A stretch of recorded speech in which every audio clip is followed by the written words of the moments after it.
तो इस करीबी ने कराई थी शुभेंदु अधिकारी के पीए की हत्या। जी हां, चंद्रनाथ रथ के हत्याकांड में सीबीआई ने अब एक ऐसा सुराग निकाल लिया है, एक ऐसा राज खोल दिया है जिसे सुनकर आपके भी होश उड़ जाएंगे। जिस करीबी का नाम निकल कर आया है उसे सुनकर आप भी सोचने पर मजबूर हो जाएंगे कि आखिर ये शख्स चंद्रनाथ रथ को इतनी बुरी तरीके से गोलियों से कैसे छलनी करवा सकता है। लेकिन अब इस इंसान के साथ जो सीबीआई करने वाली है वो सुनकर इसकी 7 पीढ़ियां भी कांप उठेंगी। दिल्ली पहुंचकर सीबीआई ने कह दिया है कि अब ये शख्स हमारे हाथों से बचकर निकलने वाला नहीं है और जल्दी ही सीबीआई इस शख्स को सभी के सामने भी लेकर आने वाली है। लेकिन उससे पहले सीबीआई ने जो चीजें बताई हैं वो आप सुन लीजिए। सीबीआई ने जिस तरीके के खुलासे किए हैं वो आप सुन लीजिए। उन्हें सुनकर ही आपका माथा पूरी तरीके से घूम जाएगा। आप सोचने लगेंगे कि चंद्रनाथ रथ को ये करीबी आखिर इतनी बुरी तरीके से कैसे मरवा सकता है।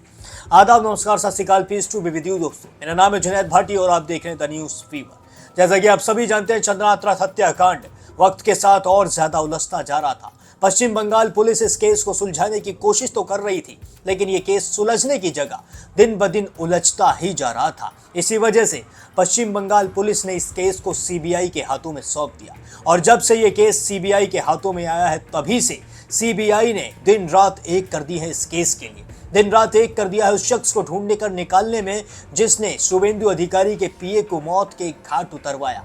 और इसी वजह से सीबीआई ने 3 शूटरों को गिरफ्तार भी कर लिया है, जिनके नाम आप सभी बखूबी जानते हैं। एक का नाम है राज सिंह ठाकुर, दूसरे का नाम है विकी मौर्य, तो तीसरे का नाम है मयंक राज मिश्रा। जी हाँ, इन तीनों में से जो मयंक राज मिश्रा है इसने अपने जबान खोलनी शुरू कर दी है। सीबीआई ने जब इसके साथ सख्ती का रुख अपनाया, सीबीआई ने जब इसकी धुलाई करनी शुरू की, सीबीआई ने जब इससे कहा कि बेटा बोल, अब तुझे बोलना पड़ेगा, तो इसने सारे राज खोलने शुरू कर दिए। इसने एक एक करके सारे सच बोलने भी शुरू कर दिए। इसने जो सबसे पहले बताया है वो खुद में भी एक चौंकाने वाली चीज है। जी हाँ, मयंक राज मिश्रा ने सीबीआई के सामने खुद कहा है कि हाँ, हम तीनों शुभेंदु अधिकारी के पीए के हत्याकांड में शामिल थे, लेकिन हम तीनों ने शुभेंदु अधिकारी के पीए को गोलियों से छलनी नहीं किया है। जी हाँ, ये नया एंगल इस केस में निकल कर आया है। इसने कह दिया है कि हम तीनों शामिल तो थे, पर हम तीनों ने शुभेंदु अधिकारी के पीए यानी कि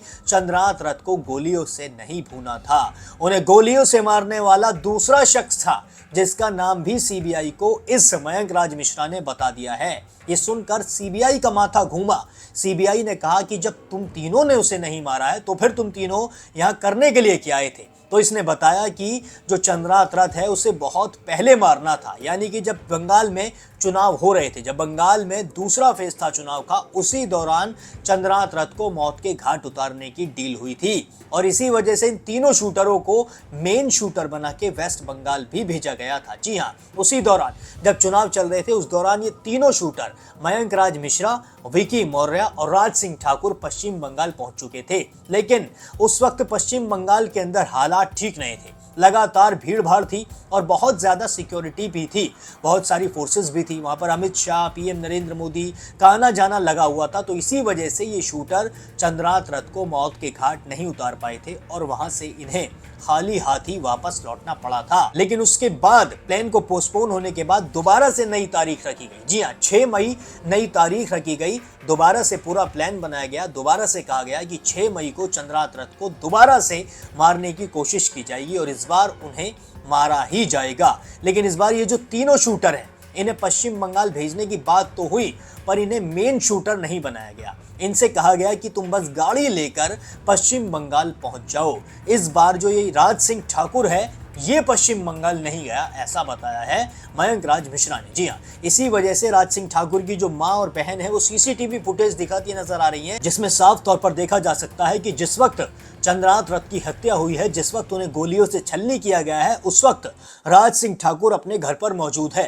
राज सिंह ठाकुर अपने घर के बाहर खड़ा है सीसीटीवी फुटेज में और एक कैश मेमो भी दिखाया है, एक दुकान का बिल भी दिखाया है जिसमें राज सिंह ठाकुर ने एक दुकान से शॉपिंग की है। और इसी वजह से बहुत सारे लोग यही सवाल करते हुए नजर आ रहे थे कि राज सिंह ठाकुर जब सीसीटीवी फुटेज में दिख रहा है, वो अपने घर पर है, तो फिर वो पश्चिम बंगाल में चंद्रनाथ रथ को कैसे मार सकता है। उसका नाम क्यों आया है और उसे क्यों गिरफ्तार किया गया है। तो वो इस वजह से गिरफ्तार किया गया है कि राज सिंह ठाकुर शूटरों में शामिल था। राज सिंह ठाकुर गया था, लेकिन राज सिंह ठाकुर पिछली बार गया था।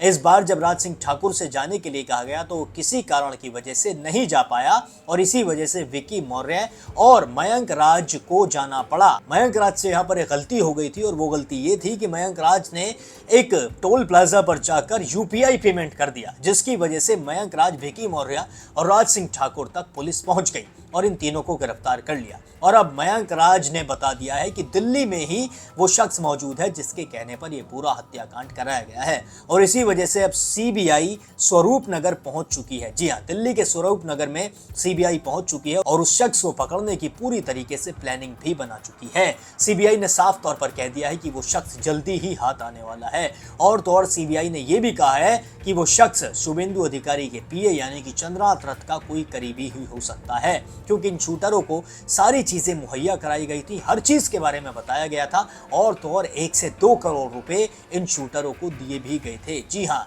गाड़ी का खर्चा, रहने का खर्चा, सहने का खर्चा, हर चीज का खर्चा इन सबको दिया गया था। सुपारी के पैसे अलग से दिए गए थे, यानी कि पूरी प्लानिंग थी। फाइनेंशियल कोई भी दिक्कत नहीं थी। तो फिर वो शख्स कोई ऐसा हो सकता है जो खुद में एक बहुत बड़ी हस्ती भी हो, खुद में अपने आप में एक दबदबा रखता हो और जिसके पास पैसे की कोई कमी ना हो। लेकिन यहाँ पर जो सवाल खड़ा होता है वो ये है कि शुभेंदु अधिकारी के पीए यानी कि चंद्रनाथ रथ को मरवा कर फायदा किसका हुआ। यहाँ पर यही सवाल निकल कर बार बार आ रहा है कि शुभेंदु अधिकारी के पीए को मरवा कर आखिर किसका फायदा सबसे ज्यादा होता हुआ नजर आया है। चंद्रनाथ रथ को आखिर ऐसा क्या पता चल गया था, आखिर उनके हाथ ऐसी क्या चीज लग गई थी जिसकी वजह से उन्हें इस तरीके से गोलियों से छलनी कर दिया गया।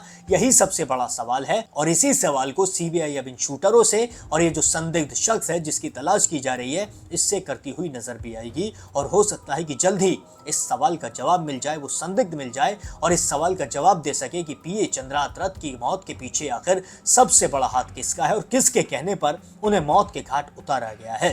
तब तक के लिए आप मेरे साथ कमेंट सेक्शन में साझा करके जरूर बताइए कि पीए चंद्रनाथ रथ की मौत के पीछे आखिर हाथ किसका हो सकता है, कौन हो सकता है वो संदिग्ध जिसने पीए चंद्रनाथ रथ को इतनी बुरी तरीके से मौत के घाट उतरवा दिया। और अगर आप चाहते हैं कि चंद्रनाथ रथ को इंसाफ मिलना चाहिए तो कमेंट सेक्शन में जस्टिस फॉर पीए चंद्रनाथ रथ लिखना बिल्कुल भी ना भूलिए। बाकी और भी सारे अपडेट्स के लिए अगर चैनल पर नए हैं तो चैनल को सब्सक्राइब भी जरूर कर लीजिए। उन्होंने 4 घंटे तक अपना जो इंसिडेंट हुआ फैमिली का साथ, पुलिस का साथ बात किया है।